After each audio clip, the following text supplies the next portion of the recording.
Mbote, hi, I am Rama, and it is with Zola that I continue with you this series called the BUMUNTU.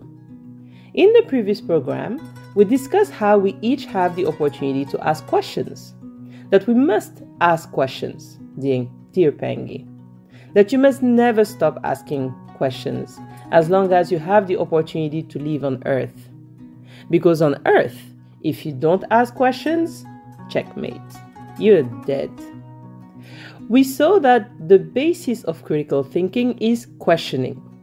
We must always take a step back and question ourselves, including everything we think we know or that we have. This is important. So, to wrap up this first part, I will discuss today obstacles. Yes, dear Pengi, we have to be careful with obstacles.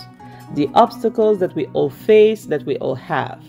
For instance, in order to use critical minding anytime, anywhere, we must know the different obstacles that can prevent us from using it, from accessing it. Because there are obstacles, dear Pengi, there are obstacles. Like flaws, for instance. I'm referring to personal flaws here. You know, we each have our own flaws. There is not a single person on earth that can say, yes, I'm perfect.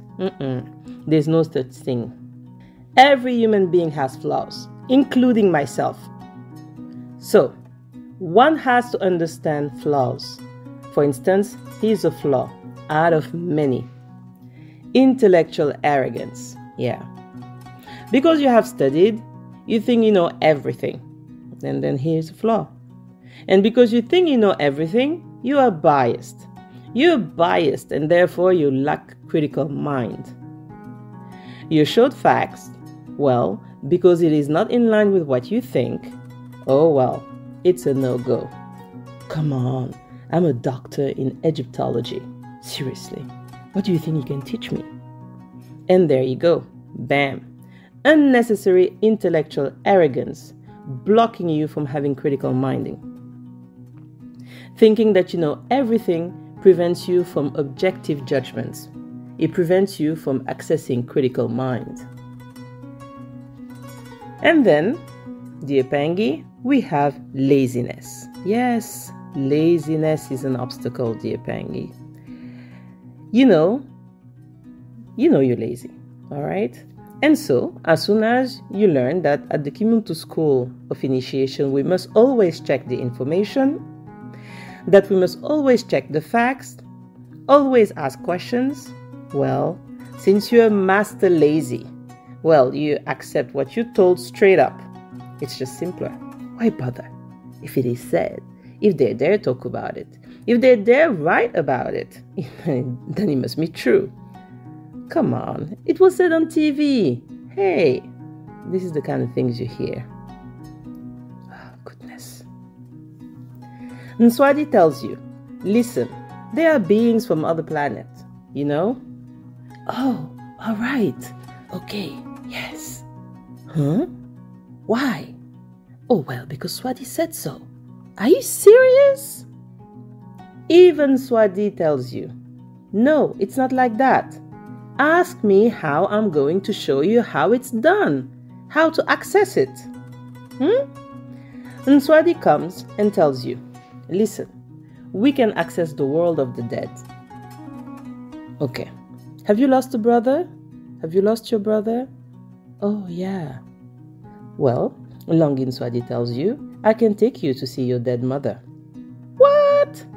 Well, Nswadi, you know you taught us that at the Ki-Mamba school that we should always have facts as our base, right? Of course, that's what I want. So you go, and Swadi takes you to see your dead parent. And when you come back, you say, oh my, Nswadi, I saw my father. Nswadi, I saw my mother. Whoa! Wow! I've experienced it for myself. These are facts. I can confirm the belief that there is a world of the dead. Yes, Nswadi, I'm convinced. And that's it. This is critical reasoning right there. Critical thinking leading to critical minding, which is the core, the foundation of the BUMUNTU. If you do not have it, forget about BUMUNTU, dear Pengi. Forget about Ubuntu. You cannot achieve that.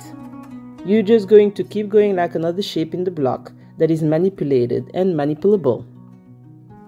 So, dear Pengi, laziness is indeed an obstacle. To have a critical mind requires energy, and when you're lazy, you cannot release the required energy. Okay? All right. And then in the list of obstacles, you have natural processes. Yes, natural processes. I'm talking things like emotions. All right? There are times when you're so emotional that when you find out that what you've been told wasn't right, you get upset. These are natural processes that need to be changed. And then, in addition to our emotions, we have cognitive biases. Ooh, whoa. This is a big one. All right. Go to Google, for example, and type cognitive bias. All right. Cognitive spelled as C for cat, O for October, G for George, N for November, I for Italy, T for Tom, I for Italy, V for Victor, E for Echo. All right. Cognitive bias. B for baby, I for Italy, A for alpha, S for sugar. All right? Cognitive bias. You will see several results of your search appear. Okay? So there it is. You have cognitive bias. Okay. So we'll take anything on the list because there's so many answers and all of them are saying about the same things. Let's take Wikipedia. All right? We can take any source or any course, but we'll take Wikipedia just because. And then, as you open Wikipedia, you read that a cognitive bias is a distortion in the cognitive processing of information. Boom. That the term bias refers to a systematic deviation of logical and rational thinking from reality. Cognitive biases lead the subject to give different importance to facts of the same nature and can be identified when paradoxes or errors appear in a reasoning or a judgment. The study of cognitive biases is the subject of a lot of work in cognitive psychology, social psychology, and so on. And so you keep going down and further down, you read and really educate yourself on all this. And I would really suggest you look further into sensory motor biases, attention biases. Yes, biases of attention. It's when you have your perceptions influenced by your own interest. Yep. See, you're told something, but you're already biased. And because you actually already have in your answers that are sometimes not right or in accordance, you cannot accept that the answers that are given to you are not compatible with what you believe. That's what it is. So you also have amnesiac bias. You also have recency effect. It's when by exposure you have this newness effect. Personally, I really enjoyed researching cognitive biases. It's amazing. Look also into egocentric bias, judging oneself in a better light than in reality. The guy thinks he is always the best. The lady thinks she is so beautiful, while she's getting older and has wrinkles. The person says, me? No, me. You are biased. Biased. You are an anomaly at the level of the ego, dear Pengi. So, you see that there are incredible biases. Biases like the IKEA effect, for example. This tendency that some consumers have to give a higher value to products that have been created the same. It goes even further.